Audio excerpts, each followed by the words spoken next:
আচ্ছা, কোনো প্রশ্ন দরকার নাই, কয়েকটা কথা বলে চলে যাই।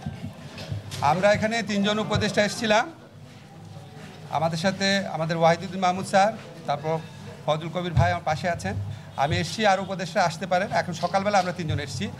আমরা মূলত আসছি কালকে যে আমাদের ছাত্রদের উপর, সমন্বয়কদের উপর, বিশেষ করে হাসনাদের উপর যে বর্বর হামলা হয়েছে তাদেরকে দেখতে এসেছি, তাদের চিকিৎসার ব্যাপারে খোঁজ দিতে এসেছি। এখানে সাধারণ মানুষকেও গুরুতরভাবে আঘাত করা হয়েছে, 2 জনকে আপনার অপারেশন করার প্রয়োজন হচ্ছে। হাসনাতের অবস্থা এখন মোটামুটি ভালো আছে, আরও 48 আওয়ার্স আপনার অবজারভেশন রাখতে হবে। আমরা খুবই ব্যথিত এই ঘটনা দেখে। আমরা মনে করি কালকে আনসার বাহিনীর ছদ্মাবরণে যারা এসেছিল, কোনো দাবি আদায়ের এজেন্ডা তাদের ছিল না।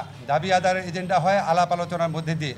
তারা বারবার আলাপ আলোচনা করে সম্মত হয়ে ফিরে গেছে এবং বারবার আমাদেরকে ঘিরে রেখেছে। তারা লাঠি তাদের স্টকে ছিল এবং আপনারা দেখেছেন তারা কি মারমুখীভাবে ছাত্রদের উপর, যেই ছাত্ররা স্বৈরাচারের পতন ঘটিয়েছে, যারা আমাদের স্বপ্ন এবং আমাদের ভবিষ্যতের প্রতিভূ হিসাবে যাদের দেখি, তাদেরকে রাস্তায় ফেলে কি নির্মমভাবে মেরেছে। এবং আপনারা তাদের যুদ্ধংদেহী মনোভাব দেখেছে। তাদের দাবি ছিল এক্ষুনি রাত 10টার সময় প্রজ্ঞাপন করে তাদেরকে জাতীয়করণ করা হবে। তারা এমন একটা অসম্ভব দাবি তুলেছিল, অবাস্তব এবং অসম্ভব দাবি তুলেছিল গণ্ডগোল করার জন্য। এবং আমরা সারা সচিবালয় ঘেরাও করে রেখেছিল, হয়তো আরও অনেকে যোগ দিত, এটা ভয়াবহ পরিস্থিতি হতে পারত।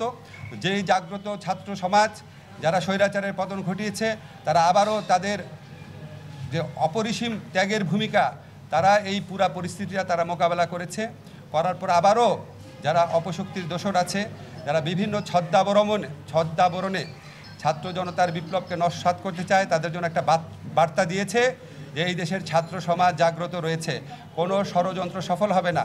এবং যারা ষড়যন্ত্র করবে, যারা এই ছাত্র জনতার গণ অভ্যুত্থানকে দাবি আদায়ের ছদ্মাবরণে বা বিভিন্ন অজুহাতে, বিভিন্ন ছদ্মাবরণে যারা এটাকে নস্যাৎ করতে চাবে, তাদের বিরুদ্ধে আমরা তো প্রচলিত আইনে ব্যবস্থা নিব, প্রচলিত আইনে।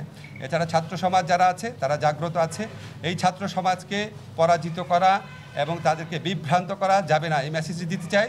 এবং আর যারা সঠিক পথে দাবি আদায়ের আন্দোলন করছেন, আপনাদের কাছে অনুরোধ, আপনারা বিবেচনা করে দেখবেন 17 বছরের বৈষম্য এবং শোষণ 17 দিনে কি করা যায়, এটা একটু বিবেচনা করে দেখবেন।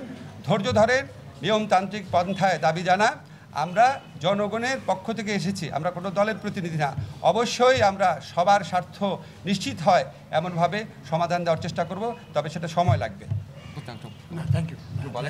ঠিক আছে, আপনারা সবাই ভালো থাকেন, ধন্যবাদ। কিছু বলেন না, ওই আমি মেট্রো রেল চালু করার সময় বলছিলাম যে এখন একটা দাবি, ধান কাটার মৌসুমের একটা দাবি আদায়ের মৌসুম শুরু হয়েছে। তো এখন হচ্ছে কি যে আপনি এবং প্রত্যেকটা দাবিরই কিন্তু একটা আর্থিক সংশ্লেষ আছে, মানে সরকারের ব্যয় বাড়বে। তো সরকারের রাজস্ব তো হঠাৎ করে রাতারাতি বেড়ে যাবে না। তাহলে আমরা কীভাবে এইসব দাবি মেটাবো? টাকা ছাপতে পারি। টাকা ছাপলে কী হবে? মূল্যস্ফীতি হবে। মূল্যস্ফীতি হলে কী হবে? আপামর জনসাধারণ এর সময় সাফার করবে। আপনার বাজারের আলুর দাম 40 টাকা থেকে 80 টাকা হবে, পটলের দাম 60 টাকা হয়ে যাবে, তেলের দাম 200 টাকা ছুবে। তো আপনারা কি এটা চান? পেঁয়াজের দাম 150 টাকা হবে, আপনারা কি সেটা চাই না? ওই জন্যই আমাদের উপদেষ্টা আসিফ নজরুল সাহেব যেটা বলেছেন যে নিয়মতান্ত্রিক পন্থায় আসুন। আমরা তো আলাপ করতে রাজি না। আমরা তো এমন তো কোনো সময় হয় নাই যে উপদেষ্টারা কিংবা কেউ কারোর সঙ্গে যোগাযোগ করতে ওনারা ব্যর্থ হয়েছেন, তা তো না। তাদের দাবিগুলো উপস্থাপন করতে ব্যর্থ হয়েছেন কিংবা আলোচনা করতে ব্যর্থ হয়েছেন, এমন তো কেউ বলতেছে না। তো সুতরাং আমরা এটা শুনতে রাজি আছি। কিন্তু ওই যেটা বললাম যে এখানে আপনাদের এই সরকারের ম্যান্ডেট কিন্তু ভেরি স্ট্রং। ছাত্র জনতা রাজপথে রক্ত দিয়ে এই সরকারকে আনছে।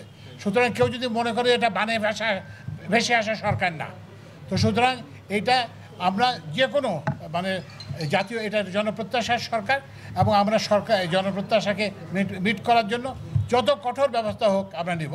But at the same time আমরা যেটা ন্যায্য দিয়ে, যেটা বৈষম্য, আমরা জানি যে গত 16-17 বছরের অপকর্মের ইতিহাস আমরা জানি। আমরা যে ওয়াকেফাল নই তা না, আসিফ নজরুল সাহেব খুব ভালো জানেন, আমিও খুব ভালো জানি, কিন্তু আমাদেরকে সময় দিতে হবে।